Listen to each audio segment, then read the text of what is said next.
I sat by the sterile white bed, my hand clasped around the tiny, limp one of my grandson, Santiago. His skin was so pale it was almost translucent, and the faint blue veins on his eyelids pulsed with a rhythm that was too weak, too slow. My daughter Alina was on the phone, her voice a hushed, frantic whisper as she pleaded with another specialist.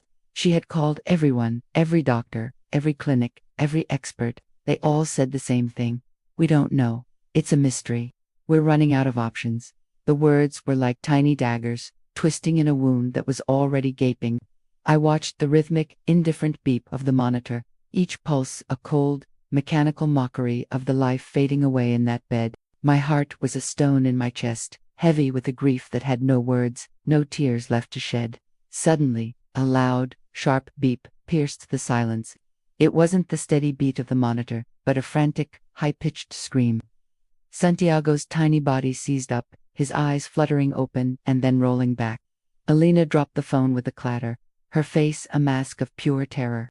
She lunged for the call button, her hands shaking so hard she missed it twice. Nurses flooded in, their faces grim, their movements a blur of practiced urgency. They pulled the curtain, shutting me out, shutting me off from the only piece of my soul that mattered. I pressed my hands against the cool, glass door of the room, my reflection, a distorted, panicked stranger staring back at me. What was happening? Why was this happening? I had prayed, I had begged, I had done everything I knew how to do, but it wasn't enough. The universe was deaf to my pleas. My mind, in its desperate state, went back to a time when I thought I had failed him already. It went back to the day the illness started, a little fever, a little cough. I remember telling Alina, let me make him some chamomile tea, with a little honey from the bees, but she just shook her head, a sigh of exasperation on her lips. Mom, please, it's just a cold. He's not a peasant from the old country. We have medicine for this. She always said things like that, things that made my heart ache. The way she dismissed my traditions, my knowledge, everything my mother and my mother's mother taught me. She loved me, I know, but her love was laced with a certain shame, a certain embarrassment for the woman she saw as simple. I was just a matriarch who cooked and cleaned, who lit candles and hung herbs that she called backward village superstitions. I wasn't a doctor or a lawyer or a business owner. I was just ... abuela. She always said, leave the science to the scientists. Mom, let the doctors handle it. So I did. I stayed quiet. I let them handle it. I watched as the cold turned into a fever that wouldn't break, the cough becoming a rasp that stole his breath. I watched as they ran tests and consulted specialists, their confusion growing with each passing day. And with each test, with each doctor who shook their head, a cold, dark truth began to dawn on me. They didn't have the answers. My daughter's modern world, the world that was supposed to be so much better than mine, was failing my grandson, and I, in my quiet obedience, was failing him too. I stood in that sterile hospital hallway, listening to the muffled chaos behind the curtain, and I hit a wall. Alina came out, her eyes red and teary, and whispered, "They're moving him to ICU. They don't know if he'll make it through the night." Her words felt like the final blow. I wasn't just a simple mother anymore. I was a simple fool, a woman who had abandoned her own wisdom to please a child who was ashamed of her. The shame and grief were a physical weight on my shoulders, and I felt a hot, silent fury rising inside me. A fury I hadn't felt since I was a girl in the village, learning to protect my family with what I had. That fury was a key, turning a lock deep within my memory. It wasn't a gentle recollection. It was a flood, violent and absolute. The scent of disinfectant vanished, replaced by the thick, damp smell of turned earth and rain. The humming fluorescent lights became the flickering glow of a single oil lamp in a room with a dirt floor. I was no longer an old woman in a hospital. I was 16 again, kneeling beside my own abuela, her gnarled hand gripping mine with a strength that belied her frail body. "Listen to me, Nina," she had whispered, her voice a dry rustle of leaves.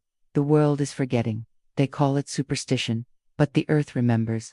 The blood remembers. There are sicknesses the doctors cannot see, fevers that do not come from a germ, but from a shadow. They have their science," she had said, her dark eyes holding mine, reflecting the lamplight like pools of ancient water. "We have ours. Ours is older. It is the science of survival. Never be ashamed of what you know, Isabel. Never." She passed a fresh egg over Mateo's trembling body, murmuring prayers, absorbing the sickness into the shell. When she cracked it into a bowl of water, the yolk was clouded, streaked with dark, thread-like tendrils. I gasped. She simply nodded. You see, the shadow is real. By morning, the fever had broken. Mateo's breathing was deep and even. The shadow was gone. The memories snapped back to the present with the sharp squeak of a nurse's shoes on linoleum. I blinked, and the hospital hallway rushed back into focus. But I was different. The weight was still there, but the shame was gone, burned away by the clarity of that remembered fire.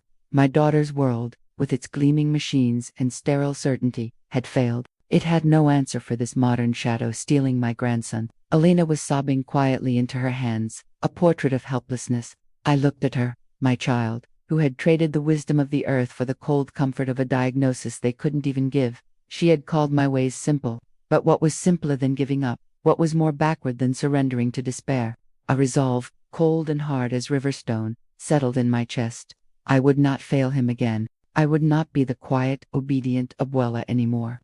I walked over to Alina and placed a hand on her shoulder. She flinched, as if my touch was an intrusion. Mama, what can we do? There's nothing left to do, she choked out. There is always something left to do, I said, my voice low but steady, a tone I hadn't used with her in 30 years. It was my mother's voice, my abuela's voice. I am going home. You're leaving. Diego needs his family here. I breathed it in. The city smells of exhaust and concrete, a poor substitute for the clean mountain air of my memory. But it was air. It was life. The bus ride home was a blur. My mind was already in my small kitchen, inventorying my supplies. The rosemary bush thriving in a pot on the fire escape. The garlic braid hanging by the window. The small, precious jar of honey from a beekeeper upstate. The closest I could get to the bees of my childhood. And in a wooden box at the back of my closet, the things I had brought with me from the old country, dried ruta a smooth, dark river stone, a few other herbs whose names had no English translation. I unlocked the door to my apartment, the familiar scent of cinnamon and polish welcoming me. But tonight, it wasn't a place of quiet retirement. Tonight, it was a sanctuary. It was a clinic. I went straight to the kitchen. Ignoring the trembling in my hands, I filled the kettle, not with a sense of defeat, but with purpose. This was not just chamomile tea. This was a declaration of war. The science of survival had been passed down to me, and I would be damned if it ended with me. Silenced by the arrogance of a world that had forgotten how to listen to the whispers of the earth. My grandson's life depended on me remembering who I was. My fingers trembled as I opened the small, hand-carved box my mother had given me. Inside, nestled beside a few dried herbs and a small, smooth stone, was the truth. These weren't just the crazy village superstitions Alina always rolled her eyes at. My mother's words echoed in my mind, when the life force of the body withers, the earth provides the deepest roots to pull it back from the edge. This was a legacy, a living medicine. The kettle began its shrill whistle, a sound so ordinary it felt profane against the sacred task ahead. I poured the boiling water into my largest ceramic bowl, the one glazed the deep blue of a twilight sky. The steam rose, carrying the clean, sharp scent of the rosemary I had snipped from the fire escape. Each movement was a ritual, a deliberate act of remembrance. I was not just an old woman making tea. I was a conduit. I crumbled the dried ruta between my fingers, its pungent, bitter aroma, a direct line to my childhood, to my mother's sun-wrinkled hands demonstrating the exact pressure needed to release its spirit. Next, a clove of garlic from the braid, not for eating, but for cleansing. I crushed it with the flat of my knife, feeling the juicy pop, and dropped it into the steaming water. The science of the city would call it allicin, an antimicrobial compound. My mother called it a shield against malevolent spirits. Tonight, I believed in both. Then came the most precious ingredient. I went to the wooden box at the back of my closet, the one that smelled of cedar and distant soil. From it, I took the small, smooth river stone, dark and cool to the touch. It wasn't an herb. It was an anchor. My mother had pressed it into my hand as I boarded the bus to the city. So you never forget the strength of the mountains, she'd whispered. I warmed it in my palms now, whispering my own prayer, my own plea for strength, before placing it gently at the bottom of a clean mason jar. The final touch was the honey. Not the bland, commercial syrup, but the thick, amber treasure from the beekeeper upstate. I spooned a generous amount into the jar, watching it coil and settle over the stone. Honey was memory. It was the essence of 1,000 flowers, the labor of 1,000 bees, the sweetness of life itself. It was the binder, the vehicle that would carry the medicine. Carefully, I strained the steeped herbal infusion through a fine mesh sieve into the jar, watching as the golden liquid swirled with the honey, creating a murky, potent potion. I sealed the lid tight. It looked unassuming, like a jar of iced tea a child might take on a picnic. But it held within it the whispers of the earth, the stubbornness of roots, the memory of mountains. I packed the jar in a small canvas bag alongside a soft cloth and a clean spoon. My hands had stopped trembling. A strange calm had settled over me, the kind that comes not from the absence of fear, but from the presence of absolute certainty. This would work. It had to.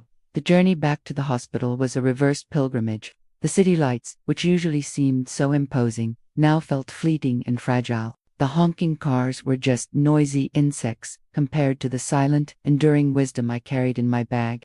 I walked the sterile hallways with a new authority, my sensible shoes clicking with a purpose they hadn't possessed hours before.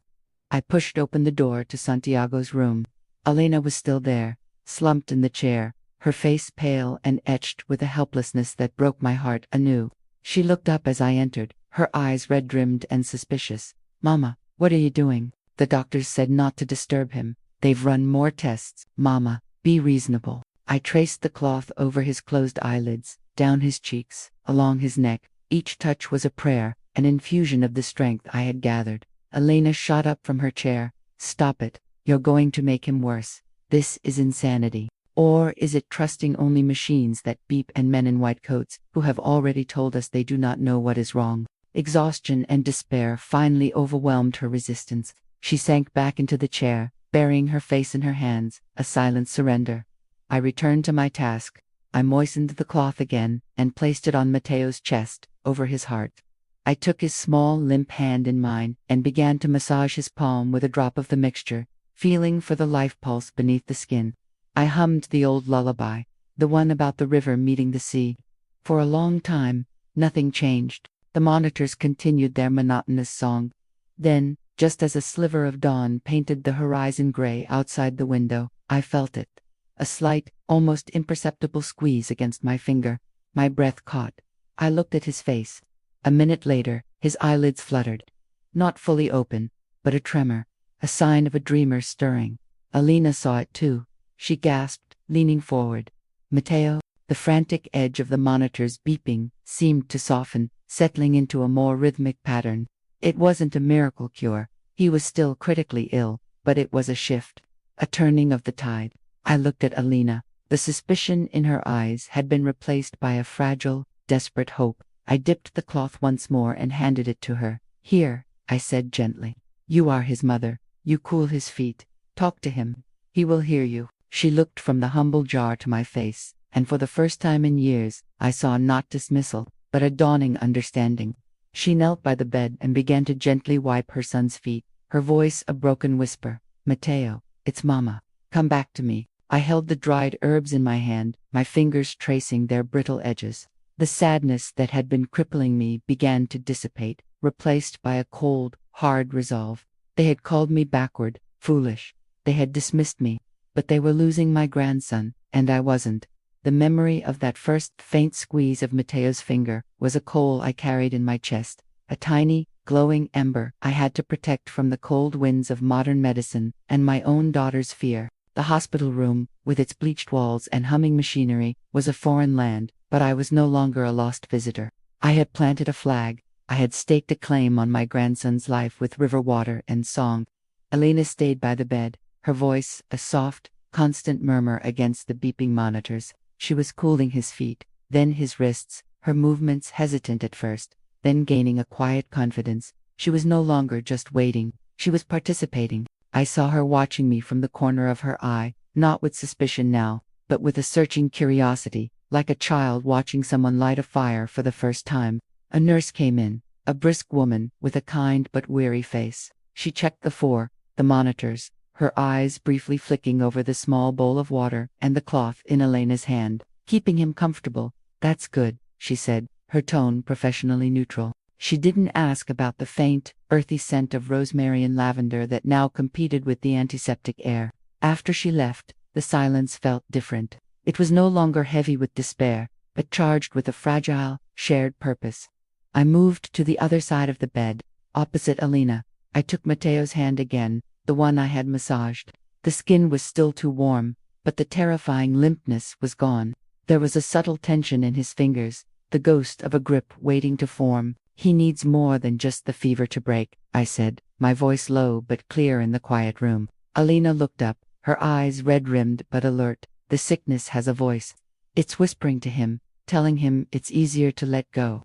We have to be louder." The one with dirt under its fingernails and sun on its face. I loosened the cord and poured a small amount of its contents into my palm. A few dried, crushed leaves of a particular mountain sage, a tiny, smooth riverstone, and a pinch of rich, dark soil I had collected from my garden the day I got the call about Mateo. Alina watched, mesmerized, as I carefully placed the riverstone on Mateo's chest, just over his heart. "For strength," I whispered. Then, I took the pinch of soil and gently rubbed a tiny bit on his forehead. "For roots, to remember where he belongs." Finally, I crushed the sage leaves between my palms, releasing a sharp, clean scent, and held my hands near his face, letting the fragrance envelop him, to clear the path, to help him find his way back. It was a song about endurance, about hands working the earth, about the satisfaction of a long day's labor. Elena's tears started again, but they were different tears. They were not of helplessness, but of recognition. "I remember that song," she choked out. "You used to sing it when you were in the garden. We need to give him something to grow to, a memory from before, something real. You said it had to go home to its family." She looked from our hands to my face, her eyes wide with a hope so bright it was almost painful to behold. I squeezed her hand, my matriarch's resolve hardening into something unshakable. The doctors with their charts and their machines had their battle to fight against the sickness in his body.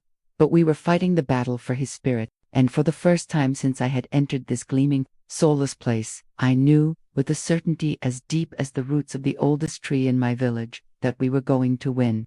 The line in the sand was holding, and we were beginning to advance. My investigation was silent. I didn't need a lab or a medical degree. I just needed my memories and the quiet understanding of the natural world. I remembered a legend from my village about a shadow illness that mimics modern diseases. The signs were all there, the mysterious fever, the withering of the body. The answers weren't in a book. They were in the whispers of the earth. The memory of that toy, a wooden soldier with one chipped eye, surfaced with chilling clarity. Santiago had been so proud of it, clutching it in his small fist after a day at the park. "A man," he'd said, "a nice man with a kind smile and cold hands." I'd been distracted, talking to another mother, and had simply told him to say thank you. I'd meant to throw it away later, suspicious of gifts from strangers, but it had vanished from his toy box a week later. I'd assumed it was lost. Now, I wondered if it had simply served its purpose. And the plant, a spindly gray-green thing with small bell-shaped flowers that never seemed to fully open. It had just been there one morning, nestled between the rosemary and the mint as if it had always belonged. I'd thought it a weed, but something about its deliberate placement had stayed my hand. Now, I saw it for what it was, a marker, an anchor. This was no random sickness. This was a deliberate unraveling, a thread pulled from the fabric of our family by a hand that knew the old ways. The doctors saw a virus, a bacterial infection, a cascade of organ failure. They saw the body breaking down, but I saw the spirit being untethered. The shadow illness didn't attack the flesh directly. It cast a veil between the soul and the body, making the physical world feel distant, unreal, until the patient simply let go. The machines could keep the heart beating, but they couldn't call the spirit back to inhabit it. Elena's story about the frog had done more than elicit a physical response. It had thrown a rope across that widening chasm. Mateo's fingers curling against our palms were his fingers grasping that rope, but one rope wasn't enough. We needed to build a bridge, sturdy and wide, paved with memories so vivid and warm that he would choose to cross it, to come back to the weight of his own body, the sound of his mother's voice, the taste of air. Again, I whispered to Elena, my voice low but firm, "Don't stop." That was the key. The story was the medicine. Tell him another. Tell him about the time he tried to bake your birthday cake. You got flour everywhere, even on the cat. I focused on the space around Mateo's bed, trying to feel for that unnatural chill. There, it was faint, a whisper of winter in the climate-controlled room, centered not on Mateo himself, but on the small cabinet beside his bed, where his personal effects were kept. A coldness that had nothing to do with the air conditioning. My gaze sharpened on the cabinet drawer. Elena, I interrupted gently. What is in there? His things from when he was admitted. Yes, his clothes, his phone, his wallet. Why? There, in the small front pocket, usually meant for a coin or a key, my fingers brushed against something dry and brittle. I pulled it out. A single, wilted petal from a bell-shaped flower, gray-green, exactly like the plant in my backyard. My blood ran colder than the spot in the room. This was the conduit. This was the fragment of the anchor that had been placed on him, a physical token linking him to the shadow. The toy had been the initial hook, but this was what was keeping him tethered to the sickness. What is it? Alina asked, her voice trembling. A piece of the puzzle, I said, my voice grim. I didn't have the heart to explain the full darkness of it to her, not when she was finally finding her strength. It's something that doesn't belong here. It needed the old ways. But first, we had to keep building the bridge. Put it away for now, I said, handing the petal back to her in the bag. I needed to think. Now, back to him. Your voice is the light. Keep telling the stories.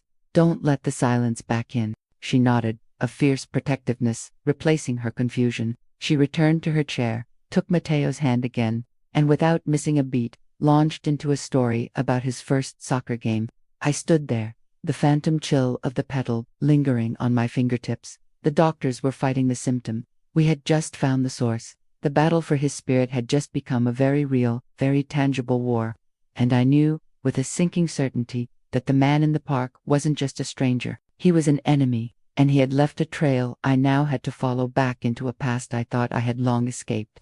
As I gathered my things, the silence of my small apartment was shattered by the insistent ringing of my landline, a relic, most would say. But in my line of work, it was a tether to a world that preferred voices over texts. The voice on the other end was a ghost from a life I'd sealed shut. It was Javier. We'd crossed the ocean together as boys, full of a bravado that only youth and shared desperation can forge. We'd both carried the old country in our bones, but where I had tried to bury it under a new language and new customs, Javier had nurtured it, like a rare seed in foreign soil. We hadn't spoken in years, the weight of our respective paths, creating a chasm too wide for casual calls. I heard, he said, his voice a low rumble that bypassed all pleasantries and went straight to the heart of the matter. There was no need to specify what he'd heard. The grapevine of our community, though sparse, was potent, humming with a frequency only those from the old villages could truly hear. About the boy.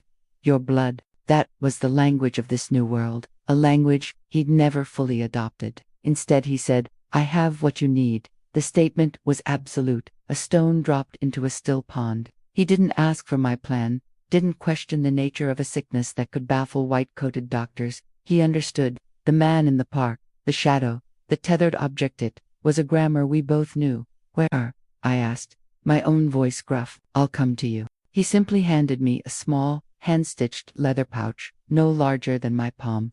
It was warm, as if it had been resting in a sunlit patch of earth just moments before. The leather was soft with age and use. Yerber del Lucero. He said, his fingers brushing mine as I took it. A jolt, like static from a dry winter carpet, passed between us.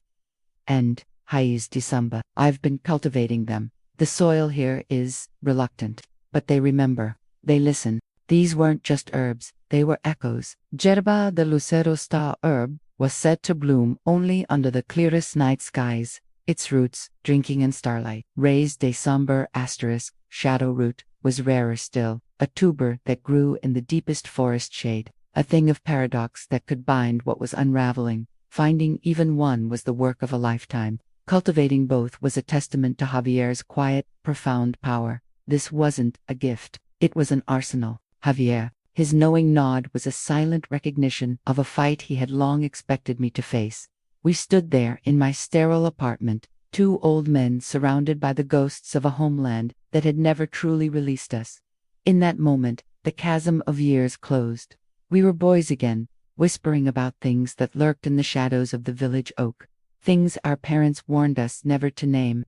He left a trail, I said, the words feeling dangerous even in the safety of my own home. Javier's expression grew grim. They always do. Arrogance is their signature. But a trail goes two ways, my friend. You can follow it back to him, but it also leads him to you. Be ready. He turned to leave, his message delivered, his contribution made. At the door, he paused. The mixture must be burned under an open sky, when the moon is at its darkest. The smoke will carry your intention. It will seek the bond and cauterize it. I looked at the clock. Visiting hours were almost over. I had to get back to the hospital, to Alina and Matteo, but now, my purpose was sharpened, honed, to a fine point. The battle was no longer just about stories and light. It was about to become alchemical. I clutched the pouch, feeling the potential energy humming within it. Javier had not just given me herbs. He had given me a weapon, and in doing so, he had drawn a line in the sand. The war for my grandson's soul had just acquired its first real general, and I knew, with a chilling certainty, that the man in the park would sense the shift in the wind. The hunt was on, and now, I was no longer just the prey. My first move was to prepare a simple, clear tea from the herbs my friend had given me. I brought it to the hospital in a thermos. When the nurses weren't looking, I managed to get a few drops between Santiago's lips when Alina briefly stepped out. The effect was subtle but noticeable. The frantic beeping on the monitor became less panicked, the color in my grandson's face returning in a slow, almost imperceptible way. Alina noticed. Of course she did. A mother's senses are tuned to a frequency beyond the comprehension of machines. She was dozing in the chair beside the bed, her head propped on her hand, but her eyes snapped open the moment the rhythm of the heart monitor steadied. She didn't look at the screen. She looked at Santiago. A tiny, weary sigh escaped her lips, a sound of such profound relief that it felt like a physical weight lifting from the room. "He's resting easier," she whispered, more to herself than to me. I just nodded, my throat tight. I couldn't tell her about the pouch, about Javier, about the war being waged in the spaces between breaths. To her, this was a medical mystery, a terrifying anomaly. To me, it was a battlefield, and I had just fired the first, tentative shot. The silvery green tea was a holding action, a shield, but the darker work, the cauterization Javier spoke of, required a different stage. It required the dark of the moon, and an open sky. The next 2 days were an exercise in suspended animation. The hospital room became our entire world, a sterile bubble of hushed voices, the smell of antiseptic, and the relentless, hopeful tyranny of the vital signs monitor.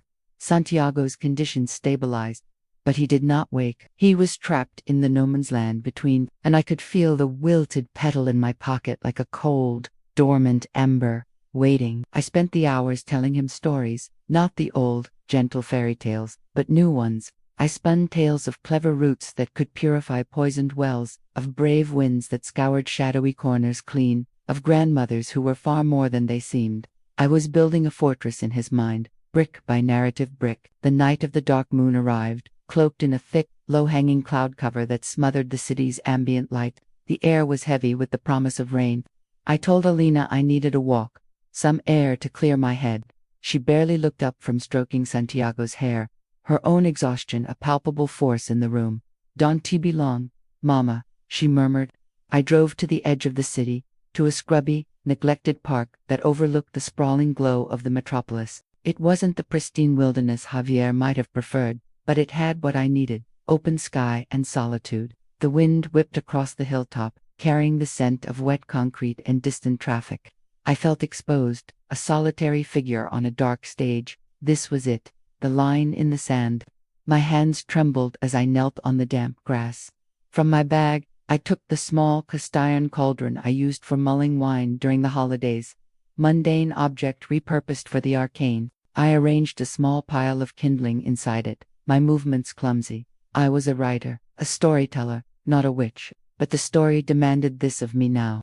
I loosened the drawstring of Javier's pouch. The scent of high mountains and deep woods flooded my senses, a shocking contrast to the city smells. I poured the entire contents into the cauldron atop the kindling. Then, with a final, steadying breath, I reached into my coat pocket and retrieved the black petal. It was colder than it should have been, leeching the warmth from my fingers. It felt alive, a tiny, malevolent heart.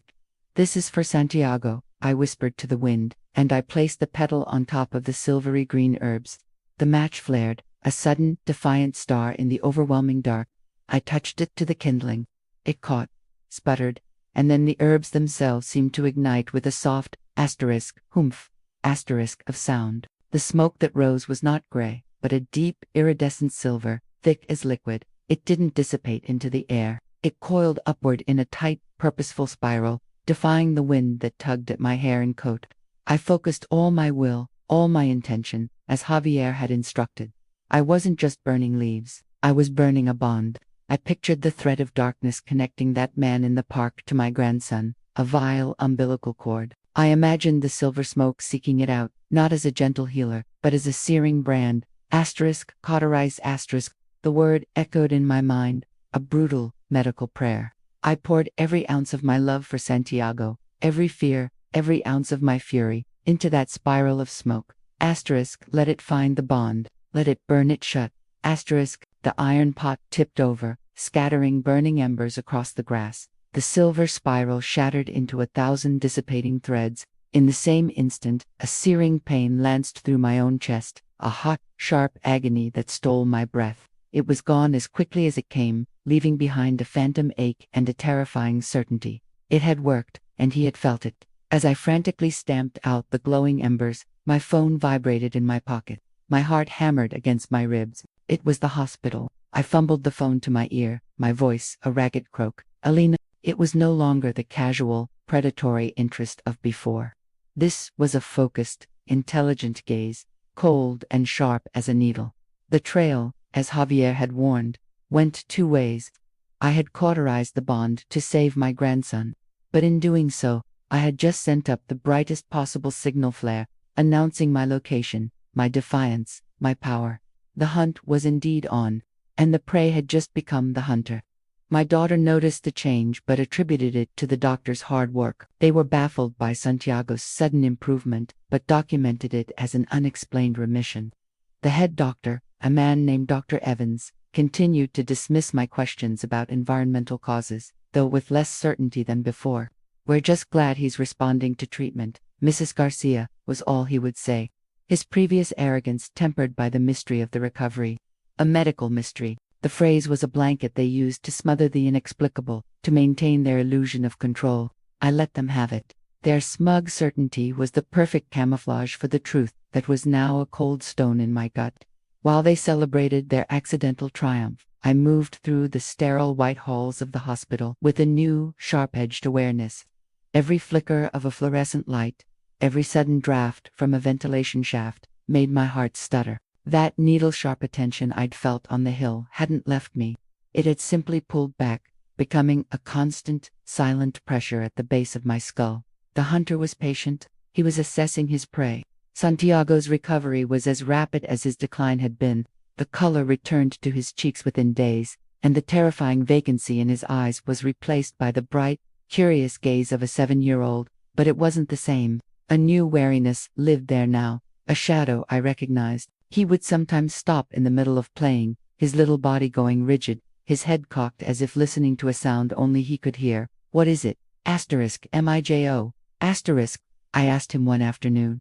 As Elena dozed in the chair by the window, he looked at me, his brow furrowed. "It's quiet, abuela. The humming, it's gone." He didn't sound relieved. He sounded lonely. My blood ran cold. He remembered the bond, the presence that had been with him in the dark. I squeezed his hand, forcing a smile. "That's a good thing, Santiago. That means you're getting better." I spent my days putting on a brave face for Elena and Santiago, a performance of grateful grandmotherhood that felt thinner and more fragile with each passing hour. My nights were spent in my small apartment, jumping at every creak of the floorboards.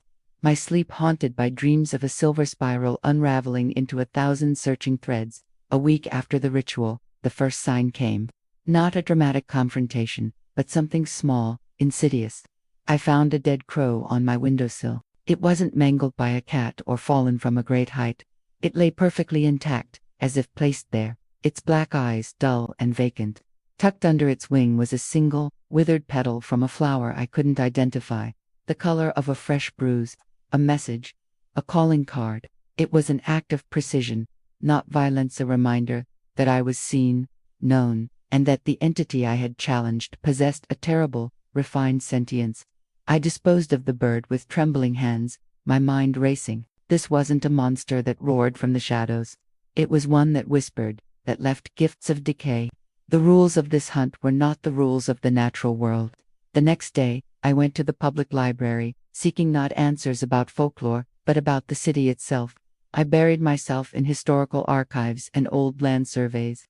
If this thing was tied to a place, as so many of them are, I needed to know what hill I had desecrated with my defiance. The hill overlooking the city's oldest cemetery, a place called Blackwood Heights. The land records were a dry litany of sales and deeds, but a footnote in a centennial book caught my eye. The original name, given by the first settlers, was not Blackwood. It was *El Ojo del Diablo, *the Devil's Eye, a place of power, a watchful place. I hadn't just sent up a signal flare. I had performed my ritual on its doorstep. The chill that ran through me was colder than any I'd felt on that windy hilltop. That evening, as I was watering the geraniums on my fire escape, Mrs. Gable from across the hall leaned out her window. "Quite the commotion last night, Alma," she said, her voice tinged with gossipy excitement. "A man was asking after you. Very distinguished, but odd, dressed all in gray, even in this heat.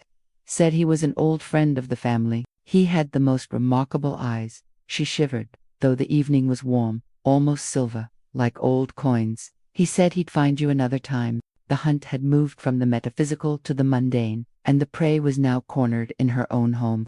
The distinction between hunter and hunted was blurring, and I knew, with a certainty that settled deep in my bones, that my next move couldn't be one of defense.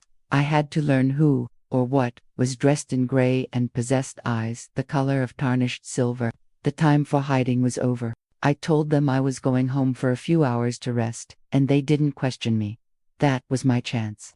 I went home and brewed a more concentrated, potent mixture of the herbs, preparing to perform a sacred ritual from my village that would purge my grandson's room of the lingering shadow that had been poisoning him. The apartment felt different now, a cage rather than a sanctuary. Every creak of the floorboards was a footstep, every rustle of the curtains a whisper. Mrs. Gable's words echoed in the silence. Very distinguished, but odd. I worked with a frantic, focused energy, grinding dried sage and a rare bitterroot I kept hidden in a false-bottomed tin. This wasn't the gentle cleansing I'd attempted before. This was an eviction notice, scrawled in smoke and intention. It was a risk. A ritual of this magnitude would be like setting off a bomb in the spiritual quiet of this city. If the man in gray was watching, he would see it, but doing nothing was a greater risk. The shadow on Leo's soul was spreading. I could feel its cold tendrils even from a distance. As the mixture steeped, filling the kitchen with a sharp, astringent scent, I went to the small altar I kept in my bedroom, tucked away behind a framed photograph of my mother. I took down the old, leather-bound book, its pages fragile as dried leaves. The ritual I sought was one my grandmother had shown me only once, her voice a low, serious hum. "Para cuando la sombra no es invitada sino an invasor," she had said. For when the shadow is not a guest, but an invader. It required more than herbs. It required a piece of the invader itself. My hands trembled as I turned the pages, and then I saw it. Not just the ritual, but a sketch beside it, a depiction of the watcher, the entity often summoned by such negative energy. It was a stylized drawing, but the features were unmistakable. A tall, slender form, and eyes empty circles filled with a cross-hatching that gave the impression of a metallic, lifeless sheen, silver, like old coins. A cold certainty washed over me. The man in gray wasn't just a servant of the thing, haunting Leo. He was a manifestation of it, a refined, walking extension of the *El Ojo del Diablo* itself. He hadn't been asking after me as an old family friend.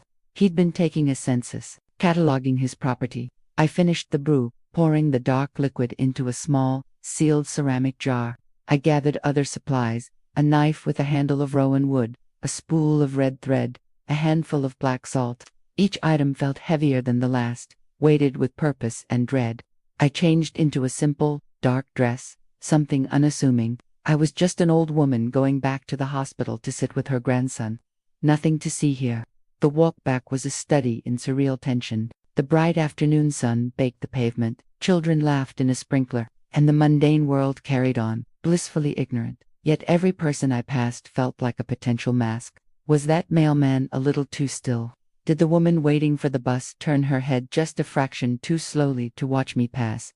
The man in gray had shattered my perception of safety. He had moved the battlefield from the wilderness to my neighborhood, and now every corner store and crosswalk felt like contested territory. I arrived at the hospital, my heart thumping a frantic rhythm against my ribs. The sterile white halls seemed to hum with a hidden malevolence. I nodded at the nurses, forcing a frail smile. "Just need a little quiet time with him," I murmured, and they nodded sympathetically, seeing only a worried grandmother. Leo was asleep, his small form dwarfed by the hospital bed. The machines beeped their steady, reassuring rhythm, but I could see past the illusion. The air in the room was thick, stagnant. The shadow was there, coiled in the corner like a sleeping serpent, more palpable than ever. It had grown bolder in my absence. I locked the door behind me. The click of the bolt was a definitive sound, the start of a war in a 6-bait room. I moved quickly, my old bones protesting but obeying. I sprinkled the black salt along the threshold and the windowsill, a primary barrier. Then, I took the red thread and began to tie it around the legs of Leo's bed, weaving a simple, ancient pattern of protection, a net to hold his spirits safe. I could feel a pressure building in the room, a resistance to my actions. The air grew colder. I uncorked the ceramic jar, and the pungent smell of the brew cut through the antiseptic hospital scent. I dipped my fingers into the liquid and began to anoint Leo's forehead, his hands, his feet, tracing sigils of cleansing that my grandmother had taught me. "You are not welcome here," I whispered, my voice a low growl that belonged to a much younger woman. "This child is under my protection. You have no claim." The shadow in the corner began to shift, to coalesce. It was working. I was drawing it out. I took the rowan knife in my hand, not as a weapon of flesh, but of spirit. I held it point down over the space where the shadow was thickest. "By earth and root, by blood and bone, I sever your tie. I cast you out." The voice was wrong, a perfect imitation that lacked the genuine warmth of the old doctor. It was a mockery. It was him. Leo's eyes snapped open. But they weren't his beautiful, brown eyes. They were wide, pupils dilated into black pools, and reflected in them, I saw not the ceiling tiles, but a pair of silver, coin-like eyes staring back at me. The hunt was no longer a metaphor. The prey and the hunter were in the same room, and the ritual had just begun. When I returned to the hospital, it was late. The nurses were doing their rounds, their footsteps echoing in the quiet hallway. I walked straight to Santiago's room, my resolve unshakable. I saw my daughter Alina sleeping in a chair, exhausted and hopeless. The doctors had just told her that they were losing the fight, that it was time to say goodbye. The scene was almost identical to the opening, but now, the fear was gone. In its place was an ironclad determination. I didn't wake Sophia. She needed the rest, and she wouldn't understand what needed to be done. She saw a sick little boy. I saw a battlefield. The air in the room was thick with the scent of impending death. A sterile, chemical sweetness that tried to mask the rot beneath. But beneath that, I could smell its cloying, metallic temps of the predator that had latched onto my grandson. Leo lay still, his breathing a shallow, mechanical rasp. The machines beeped a slow, mournful rhythm, but it was a lie. He wasn't just fading. He was being consumed. I could feel the presence now, a greasy film on my skin, a pressure against my eardrums. It was here, coiled tight around his spirit, feeding. My bag felt heavy on my shoulder, a familiar, comforting weight. I unzipped it and laid out my grandmother's tools on the bedside table, pushing aside a plastic water pitcher and a box of tissues, a small bundle of dried sage, a twist of rowan twigs bound with red thread, the ceramic jar of the pungent brew I'd prepared at home, and the rowan wood knife, its handle worn smooth by generations of hands like mine. I started with the sage, lighting the end until it glowed amber, and the clean, sharp smoke began to curl towards the ceiling. I fanned it through the air around Leo's bed, tracing the outline of his small body. With this smoke, I cleanse this space. I banish all that is not of love, all that is not of light. The smoke seemed to recoil from the corner of the room where the shadows were deepest. thickening instead of dissipating. Good, it was reacting. Next, the rowan twigs. I dipped them in the brew from the jarrah, mixture of mugwort, salt, and other older things, and sprinkled the liquid over the threshold of the door and across the windowsill. A pattern of protection, a net to hold his spirits safe. I could feel a pressure building in the room, a resistance to my actions. The air grew colder. I uncorked the ceramic jar, and the pungent smell of the brew cut through the antiseptic hospital scent. I dipped my fingers into the liquid and began to anoint Leo's forehead, his hands, his feet, tracing sigils of cleansing that my grandmother had taught me. "You are not welcome here," I whispered, my voice a low growl that belonged to a much younger woman. "This child is under my protection. You have no claim. I cast you out." They were wide, pupils dilated into black pools, and reflected in them, I saw not the ceiling tiles, but a pair of silver, coin-like eyes staring back at me. The hunt was no longer a metaphor. The prey and the hunter were in the same room, and the ritual had just begun. A sound tore from Leo's throat, a guttural rasp that was too deep, too ancient for a child. The silver-eyed reflection in his gaze seemed to smile. The rowan knife in my hand grew warm, then hot, as if I were holding a live coal. I didn't drop it. The pain was an anchor. "Leave this vessel," I commanded, my voice shaking with the effort of holding my ground. The thing inside my grandson tilted his head, a grotesque, puppet-like motion. Why would I? The words didn't sound in the room. They bloomed directly in my mind, cold and slick. He is sweet. And you are old. Your blood is thin. A shriek ripped through the room, a high-frequency vibration that felt like it was shredding the air itself. The lights blew out with a pop, plunging us into the emergency glow of the medical monitors. Sophia jerked awake with a gasp. "Mama, what's happening?" It flowed across the room, a wave of concentrated malice, and slammed into me. The force was immense, knocking the breath from my lungs. I stumbled back against the wall, my vision swimming. It wasn't a physical blow. It was an assault on my spirit. I saw flashes of memory, twisted and poisoned. My husband's funeral, not with sadness, but with a mocking emptiness. Sophia as a baby, but her face was a skull. My own reflection in a dark window, aged and terrified. It was showing me the futility of my life, the certainty of decay. "No," I gritted out, clutching the rowan knife to my chest like a crucifix. "You feed on fear. I have lived too long to be afraid of you." It darted towards Sophia, who stood frozen by her chair, her hands over her mouth. "Sophia, the twigs," I yelled. She looked at me, her eyes wide with terror and confusion. But something in my voice, the sheer, primal command, cut through her shock. Her hand shot out and grabbed the bundle of rowan twigs from the bedside table. As the shadowy mass surged toward her, she thrust the twigs out in front of her, a clumsy, desperate ward. There was a sizzling crackle, like fat hitting a hot pan, and the thing shrieked again, veering away. It had been burned. That was the opening I needed. I scrambled forward, the jar of brew in my hand. I didn't anoint this time. I splashed the entire contents at the retreating form.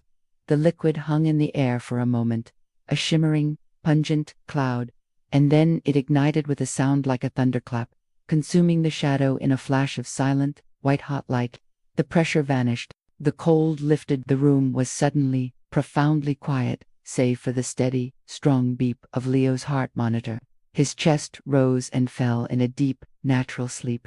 Sophia stared at me, the rowan twigs still clutched in her trembling hand. "Mama, what was that?" "That," I said, my voice hoarse, "was a goodbye." The silence that followed its final, flatline scream was a physical thing, thick and heavy, pressing down on my eardrums as I slumped against the side of the bed, my cheek against the cool, starched sheet. My own breath a ragged gasp in the new quiet. The doctors and my daughter saw a grandmother offering comfort. They didn't see the silent, strategic warrior I had become. The silence after the explosion of white light was a physical thing, thick and heavy, pressing down on my ear. I stayed slumped against the side of Leo's bed, my cheek pressed against the cool, starched sheet, my own breath coming in ragged gasps that sounded obscenely loud in the new quiet. The only other sound was the steady, rhythmic beep of the heart monitor. A sound so normal, so blessedly mundane, it brought tears to my eyes. I squeezed them shut, feeling the hot tracks roll down my temples and into my hairline. Slowly, I pushed myself up, my joints protesting. my muscles feeling like wet sand. I looked at Leo. His face, so pale and drawn for weeks, had regained a whisper of color. His brow was smooth, the painful furrow of silver-induced nightmares completely erased. He was just a little boy, sleeping deeply. The unnatural chill that had clung to the room, seeping into our bones, was gone, replaced by the hospital's standard, slightly stuffy warmth. My gaze shifted to Sophia. She was still standing exactly where she had been, frozen in the act of lowering her hand. The bundle of rowan twigs was clutched so tightly in her fist that her knuckles were white. Her eyes, wide and unblinking, were fixed on me, but they weren't seeing the woman who had raised her, who made her chicken soup when she was sick and fussed over her career. They were seeing a stranger. A witch. Mama, she whispered again, the word cracking in the middle. What was that? All I had left was the stark, unvarnished truth. It was a parasite, Mia asterisk, a thing that feeds on life. It was feeding on Leo. It has properties. The moment the wall between the world she knew and the world I came from came crashing down, I took a step toward her, my hand out, a placating gesture. She flinched. The small movement was a knife to my heart. Sophia, please. Let me explain. What just happened here wasn't medicine. It was madness. Was it this thing all along? I wanted to go to her, to hold her, but the space between us felt like a mile-wide chasm. I had lied to her for her entire life. My protection had felt like a betrayal. I turned back to Leo, needing the anchor of his peaceful sleep. I reached out and gently brushed a stray curl from his forehead. His skin was warm, human. The silver sheen was utterly gone from behind his eyelids. A profound relief, so deep it was almost painful, washed over me. He was safe. He was whole, but the cost was laid bare in the quiet sobs of my daughter. The battle against the shadow was won, but a new, more complicated war had just begun in this sterile, fluorescent-lit room. It was a war of truth, of trust, of a legacy I had tried to bury but which had clawed its way back to the surface through my grandson. I had saved him from a monster, only to reveal to my daughter that monsters were real, and that her mother lived in a world where fighting them was a grim, inherited duty. The silence was no longer peaceful. It was the quiet before a storm of questions I wasn't sure I had the strength to answer. The silence in the room was a physical thing, thick and heavy with the scent of burnt sage and unshed tears. It was broken only by the steady, rhythmic beeping of the heart monitor, a sound I now clung to as proof of a miracle, but which to my daughter Sarah must have sounded like a taunt. I stood there, frozen, the small muslin bag of herbs feeling like a lead weight in my hand, my secret now laid bare on the sterile hospital floor between us. Santiago's gasp had been a thunderclap in the quiet. It was the sound of life violently reclaimed, a sound so profound it had momentarily silenced Sarah's sobs. She had lifted her head from her hands, her face a mess of tear tracks and smudged mascara, her eyes wide with a confusion so deep it bordered on terror. She looked from Santiago, whose color was already returning to a healthy pink, whose breathing was deep and even, to me, to the still smoking candle on the bedside table, to the rowan twigs that had fallen from her grasp. "Mom," she whispered, the word ragged, "what did you do?" This was a plea for an explanation that could somehow bridge the chasm between the world she knew and the one I had just revealed. She had seen the before and the after. She had seen her son, lost to a medical mystery, and then she had seen him return, coinciding perfectly with my bizarre, clandestine ritual. Denial was no longer an option for her. The evidence was breathing right in front of her. I opened my mouth, but no sound came out. My mind was a frantic scramble of half-formed truths and a lifetime of practiced evasion. How do you begin? Where is the first chapter in a story of shadows in sight? Santiago solved the problem for me.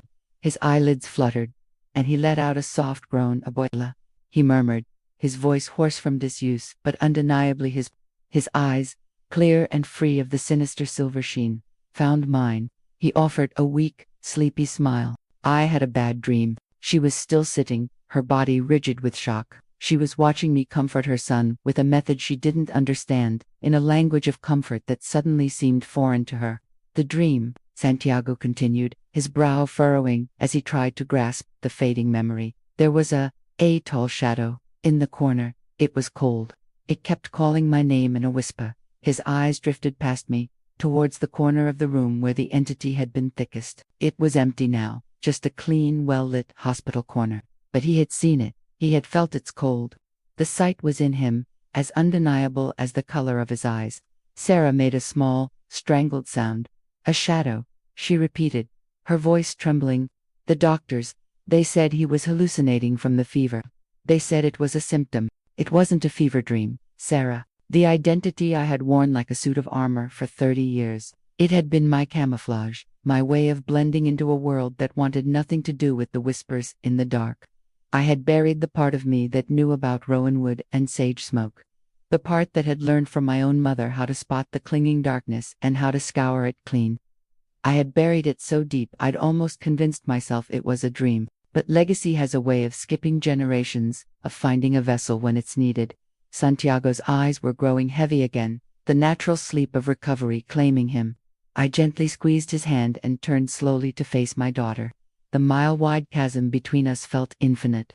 The apple pies are real, I said, my voice barely audible, and so is this. The rational world you live in, it's just the top layer. There's more, underneath. Most people never see it. They can't, their eyes aren't built for it. I took a shaky breath, forcing myself to meet her horrified gaze, but my mother could. I could. And now we know Santiago can, too. That thing was attracted to him because he can see into its world. It was feeding on his light, his life. The doctors couldn't find a cause because they were looking for a germ, a virus, something that belongs to our world. That thing didn't. The anger was returning, burning away the shock. So what? You're a witch. Is that what you're telling me? All those stories from your childhood, about asterisk la curandera, asterisk, your grandmother. You told them like fairy tales. Were they true? I thought if I never taught you, if I never even spoke of it, you would be safe. You would be normal. My voice broke. But I was wrong. I protected you from the knowledge, but I couldn't protect him from the inheritance. I'm so sorry, Sarah. I thought I was doing the right thing. The war I had feared had begun, not with shouts, but with the devastating quiet of a broken trust. I had saved my grandson from a monster, but in doing so, I had become a monster in my daughter's eyes, a stranger, who had lived a lie beside her for her entire life. And as she stood up, her body trembling with a new, cold resolve, I knew that the hardest part was yet to come. The explaining. Minha filha ficou sem palavras. Os médicos entraram correndo e pela primeira vez não viram uma velha impotente, mas uma avó com suas ervas e uma vela. Os exames que fizeram mostraram que todos os vestígios da doença misteriosa haviam sumido. Um verdadeiro milagre. Mais tarde o médico-chefe me procurou, sua postura profissional intacta, mas seus olhos traíam uma confusão profunda. Ele fez perguntas cautelosas sobre o que havia acontecido, e eu apenas respondi. Às vezes, o corpo encontra seu próprio caminho para a cura.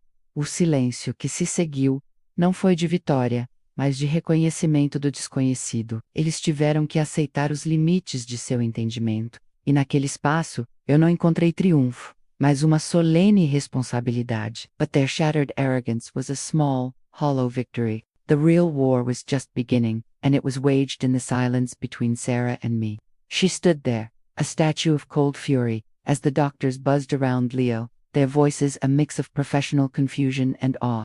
They poked and prodded him, shining lights into eyes that were now clear and focused, listening to a chest that rose and fell with easy, rhythmic breaths. They looked at me with a new, uneasy curiosity, no longer seeing a quaint, worried abuelita, but a variable they couldn't quantify. I saw one of them, a young resident with kind eyes, glance at the now extinguished beeswax candle I'd placed on the windowsill. His brow furrowed as if trying to solve a complex equation written in a language he'd never learned. Sarah watched it all with a detached, clinical air.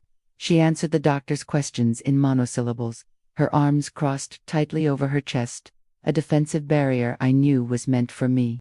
She didn't look at me, not once. Her gaze was fixed on Leo, who was now sitting up, weakly sipping apple juice from a small carton, his small hand wrapped around his mother's finger. The life had returned to his skin, a healthy pink flush chasing away the terrifying gray pallor. The thing, that clinging shadow I had scoured from his spirit with smoke and salt and a lifetime of suppressed instinct, was gone. I had pulled my grandson back from a brink they couldn't even see, but in saving him, I had pushed my daughter over a different edge. The doctors finally left, murmuring about monitoring him overnight for observation, but their demeanor had shifted. The certainty, the bedrock of scientific dogma upon which their world was built, had developed a hairline fracture. They left us in a quiet that was heavier than any noise. The door clicked shut, and the room became a battleground of unspoken accusations. "So," Sarah said, her voice dangerously calm, "it wasn't a question. It was an indictment, a clean-up." "Don't," she snapped, her composure cracking for a second, revealing the raw hurt beneath. "Don't, Sarah, please me. All my life, you told me those stories about Abuela like they were folktales, cute, cultural artifacts. The woman who could charm a wart away, who knew which tea helped a stomachache. I thought it was, I don't know, quaint superstition, a metaphor." She finally turned to look at me, and the betrayal in her eyes was a physical blow. "But it wasn't a metaphor, was it? It was a resume. And you were her apprentice. You didn't spare me, Mom. You lied to me. You created a world for me made of cardboard and happy lies, and now the real one, the one you've apparently been living in all along, has reached out and almost taken my son. How is that keeping me safe?" "What was it?" she demanded, her voice dropping to a harsh whisper, so as not to wake Leo, who was drifting back to sleep. "What exactly was on my son? He could perceive its world, and it was feeding on his. The knowledge I denied you. He will need it to protect himself." The anger was still there, a cold fire, but it was now mingled with a terrifying, reluctant responsibility. The battle lines had been redrawn. It was no longer about the lie I had lived. It was about the truth her son would have to live with. And I knew, with a sinking heart, that her cold resolve wasn't just about shutting me out. It was about steeling herself to step into a world she never wanted to believe in, for the sake of the child sleeping between us. The explaining was over. Now began the terrifying work of teaching. The hospital's head doctor approached me later, not with pity or condescension, but with a newfound, uncomfortable respect. He asked for an explanation, and I simply said, "Some things can't be explained by science." The silence that followed was my justice. The doctors had to admit their failure, and in their defeat, I found my victory. My daughter, too, saw the truth and understood that her mother's wisdom wasn't backward, it was simply different. But that was the story I told myself in the quiet, weak moments, a fantasy of vindication that curdled in my mouth as soon as I tasted it. The real victory was far more bitter. The real victory was my daughter's silence, a fortress wall built not of anger, but of a terrifying, pragmatic resolve. She didn't thank me. She didn't embrace me. She just looked at Leo, sleeping in the sterile hospital crib, his chest rising and falling with a rhythm that now seemed impossibly fragile. And then she looked at me. "What do we do now?" "We make his world safe." The young resident who had been so dismissive refused to even look in my direction. My victory felt like ashes. There was no triumph in proving the existence of monsters. There was only the grim acknowledgement that they were now part of our lives. Sarah packed Leo's few things with a mechanical efficiency. She wrapped him in his blanket, the one with the little ducks, a stark contrast to the clinical white of the room. The drive home was conducted in a silence so profound it was a physical presence in the car. It was the silence of a shared, unspoken understanding. The world had just been remade, and the old maps were useless. When we stepped into her house, the familiar space felt alien. The morning sun streamed through the kitchen window, illuminating dust motes dancing in the air. But I saw more than dust. I saw the subtle shifts in the light, the faint, lingering traces of energy that most people never perceive. I saw the ghost of a cold spot near the basement door, a place where something had once lingered. Sarah saw me looking. "What?" she asked, her voice tight. "Nothing," I said, too quickly. It was an old habit, the instinct to shield. I corrected myself. "A residue. From a long time ago. It's harmless."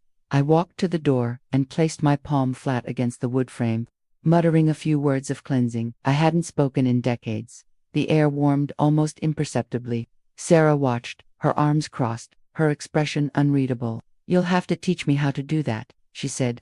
It wasn't a request. We put Leo down in his crib. He stirred, his little face scrunching, and for a heart-stopping moment I feared the void would return, drawn back to the beacon of his sight. But he just sighed and settled into a deeper sleep. Sarah stood over him, her hand resting on the crib's edge, her knuckles white. "The sight," she whispered, not looking at me. "You said he inherited it. From you. What does he see?" she asked, her voice breaking for the first time since the hospital. Right now, while he sleeps, what does he see? They want to snuff it out, or worse, use it as a window. I taught her the words, not a magical incantation, but a statement of authority, a declaration of boundary. This home is guarded. This home is whole. Nothing that seeks harm may enter here. She repeated the words, her voice steady, though her hands trembled as she sprinkled the mixture. We walked through each room, and I taught her to feel, not just see, to notice the draft that had no source, the patch of floor that always felt cold, the corner where shadows gathered too thickly. She was a quick study, her maternal instincts translating into a fierce, intuitive grasp of the work.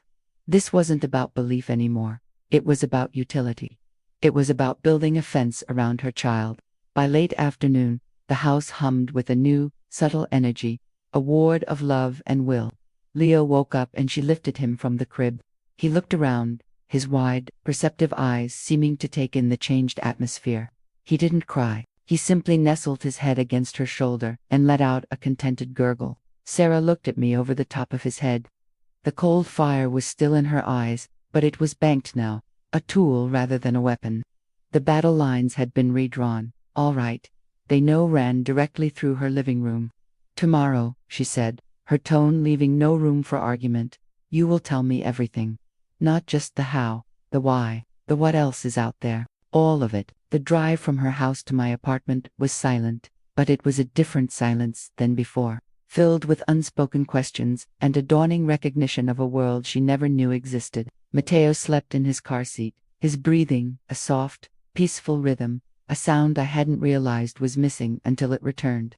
The little carved box with the dried herbs sits on my mantel now, a testament to my power. It is not a trophy, but a reliquary. I ran my fingers over its worn wood, remembering my own abuela teaching me the mixture, her hands gnarled like ancient roots, guiding mine. Back then, in our sun-baked village, it was as natural as learning to cook. We didn't call it magic. We called it cuidado care. It was the art of tending not just to the body, but to the spirit of a place, to the invisible seams that hold reality together. In this new country, I had let that knowledge lie fallow, thinking it was a relic of a world I'd left behind, a superstition. I was wrong. It was a root, and it had just broken through concrete. That night, sleep was a distant country. The weight of Sarah's demand, tomorrow, you will tell me everything, pressed down on me. It was a confession she wanted, a dragging into the light of things I had spent decades burying. It wasn't just the how of the wards, the simple recipes and the words of authority. It was the why, the what else. The memory came unbidden, not as a thought, but as a physical chill. I was 12. It was the thing that had followed my cousin Matteo home from the river where he'd drowned. It wore his face, but its eyes were stagnant pools, and it stood at the edge of our property, whispering in his voice, trying to lure my baby brother out into the dark. My abuela had faced it down with a candle, a knife, and a voice that could crack stone. She had shown me that the world is not soft, it has teeth, and you need sharper ones. I am no longer just abuela. I am the protector, the keeper of the old ways. The title felt heavy, a mantle woven from memory and necessity. The next morning, Alina brought Leo over earlier than usual. She didn't just hand him to me. She met my eyes, and there was a question in hers that went beyond childcare. He slept through the night, she said, her voice hushed with something like awe.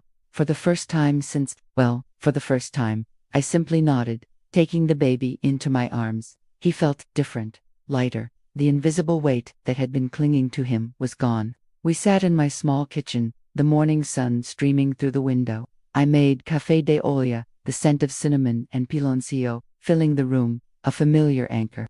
Alina didn't rush me. She sipped her coffee, watching me, waiting. I began, not with monsters, but with the land. I told her about the quiet things, the spirits of place that exist in every corner of the world, the gentle ones in the rustling leaves, the stubborn ones in the oldest stones. Most are indifferent, I explained.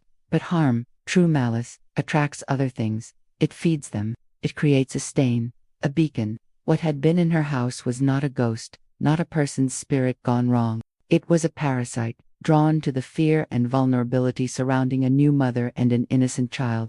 It was a void that fed on light. I saw the skepticism warring with the evidence she had witnessed in her own living room. She looked at Leo, who was chewing contentedly on a teething ring, and then back at me. So, it's real. All of it. The evil eye, the spirits, there is life, and there are things that consume it. We do not fight with magic wands, we fight with will. We fight with love made tangible. The salt, the herbs, the words, they are not the power, they are the lens. The power comes from here. I tapped my chest, over my heart, and from the strength of those who came before us, and in their newfound respect for me, I have found my dignity, my peace, and my truth. The story is not fully told. There is more, the darker chapters, the price my abuela paid, the reason I never spoke of this. But as I watched Elena, not with fear now, but with a determined curiosity, a student's keen attention, I knew the silence was over. My truth was no longer a burden to be carried alone in the dark. It was a torch, and it was time to pass it on. Leo Kude, reaching a chubby hand toward the box, and for the first time in a long time, I felt not the weight of the past, but the promise of the future. The keeping of the ways would not end with me. The fence around her child would be maintained, and I would not be its only guardian.